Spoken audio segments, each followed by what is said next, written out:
મા બાપથી મોટું કશું છે જ નહીં. ભગવાનનો બીજો નંબર આવે મારા વાલા, બીજો નંબર આવે ભગવાનનો, પેલો નંબર મા બાપનો છે. કારણ કે આ સંસાર દેખાડનાર, દુનિયા દેખાડનાર એ મા બાપ છે. મા બાપ ઘરમાં આમને બેઠા હોય કે વૃદ્ધાશ્રમમાં આમને બેઠા હોય ને આપણે યાત્રા કરવા ગયા હોય કે એ ભગવાનની સેવા આપણે કરતા હોય, ભગવાન એ સેવાને કોઈ દિવસ સ્વીકારે જ નહીં. કારણ કે ભગવાનની મૂર્તિમાંથી એમ કે તારો બાપ ને તારી માં જેની સેવા કરવાની પહેલે એની કર, પછી મારી કરજે.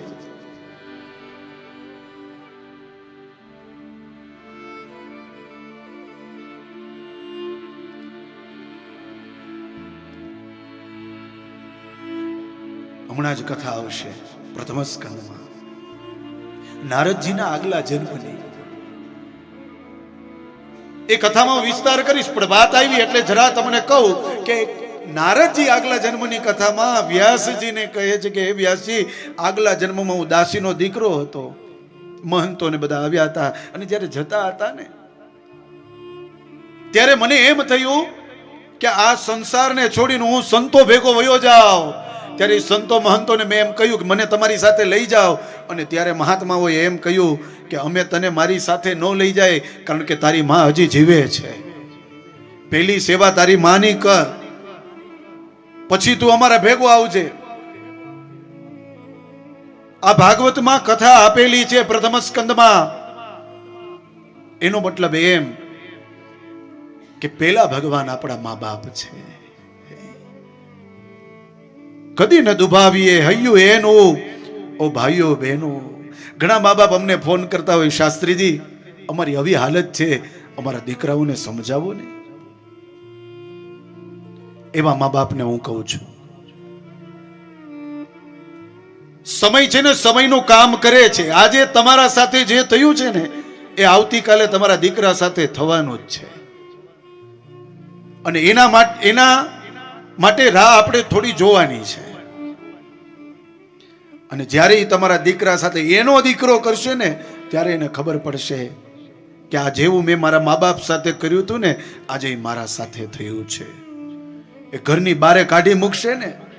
આપણા મા બાપે આપણને ઘરની બહાર નથી કાઢ્યા, બિચારા પોતે વયા ગયા છે. પણ આપણો દીકરો જ્યારે આપણને ઘરની બહાર કાઢી મૂકશે ને ત્યારે આપણે ક્યાંય ના નહીં રહીએ. એટલા બધા આપણે મોટા થઈ જાય કે આપણે આપણી મા ઉપર ને બાપ ઉપર હાથ ઉપાડી લઈએ. શરમ ન આવે?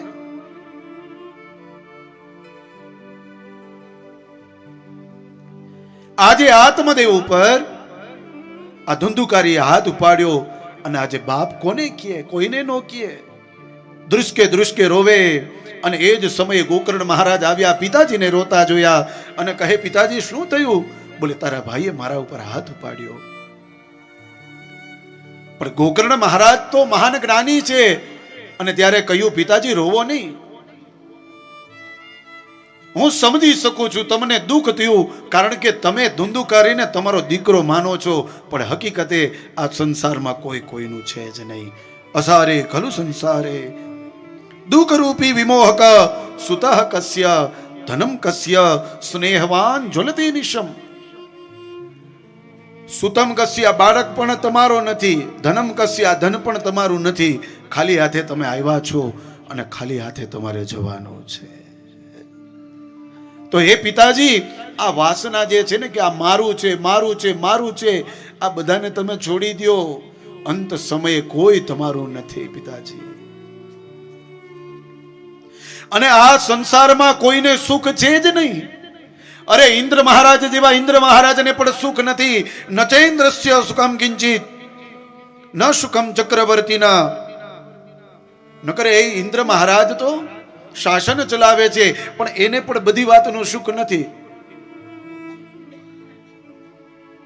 કોઈને કાંઈક ને કાંઈક વાતનું દુઃખ હોય છે ને હોય છે. તો હે પિતાજી, મુંચા જ્ઞાનમ પ્રજારૂપમ મોહતો નરકે ગતિ. હવે આ સંસાર વાસનાને છોડો, નકર નરકમાં ગતિ થશે. આ બધું છોડીને તમે વનમાં વયા જાઓ. પિતાજી, વનમાં જવાનું શું કામ કહે છે? કિમ કર્તવ્યમ વને તાત તત્વમ વદ સવિસ્તરમ. સાંભળો પિતાજી, વનમાં જવાનું શું કામ કહું છું? તમને એમ છે કે આ બાળક મારો છે, આ પત્ની મારી છે, આ શરીર મારું છે? કોઈ કોઈનું નથી. આ શરીર પણ તમારું નથી. આ શરીર બાહ્ય દેખાવ છે,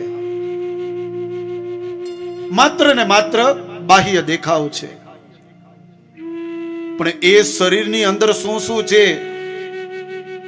ગોકર્ણ મહારાજ પિતાજીને કહે, દેહેસ્તિ માંસ રુધિરે ભીમતિ ત્યજતવમ. આ શરીરમાં અસ્થિ છે, માંસ છે,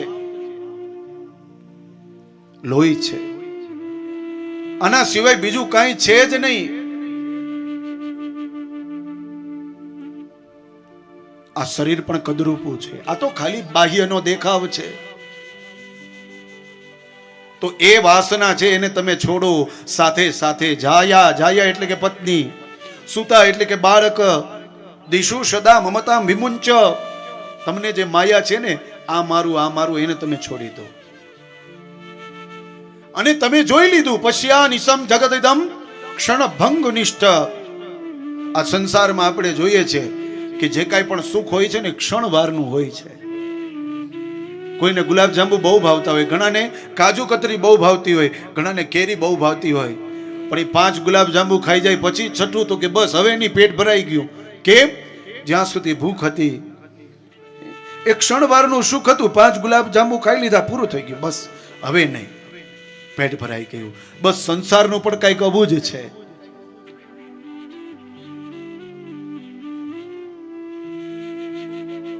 ક્ષણવારનું સુખ છે, બસ. તો પશ્યા નિસમ જગદિદમ ક્ષણભંગો નિષ્ઠ વૈરાગ્ય રાગ ઋષિકો ભવ ભક્તિ નિષ્ઠ. હે પિતાજી, એની કરતા જે વૈરાગ છે ને, એમાં વધારે મજા છે. લોક ધર્મ